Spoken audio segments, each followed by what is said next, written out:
नमस्कार मित्रांनो, आज बाली ट्रिपच्या डे 1. आज रिसॉर्टमध्येच रिलॅक्स करण्याचे ठरवले. कार्तिकनेही स्विमिंगच्या व रिलॅक्सेशनच्या मजा घेतला. नंतर छान मासे पाहिले. डे 2ची सुरुवात केली बाली सफारी पार्क येथून. वाघाचे फेस पेंटिंग काढून कार्तिक खरंच खूप क्यूट वाघ दिसत होता. त्यानंतर वेगवेगळे प्राणी पक्षी पाहिले. ऑरेंज गुटन नावाचा हा माकड खूपच खोडकर होता. त्यानंतर पाहिला बिंटू रंगबिरंगी पक्ष्यांसोबत सर्व फोटो काढायचा मजा घेत होते. त्यानंतर खरोखरचा वाघ बघायला भेटला, पण तो चारा खात होता. नंतर हिपोपॉटेमस. पुढे बाली अगंग नावाचा कल्चरल शो पाहिला.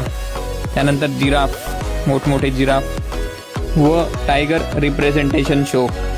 इथे प्राणी खूप ट्रेंड होते आणि वेगवेगळ्या प्रकारचे ॲक्टिव्हिटीज करून दाखवत होते.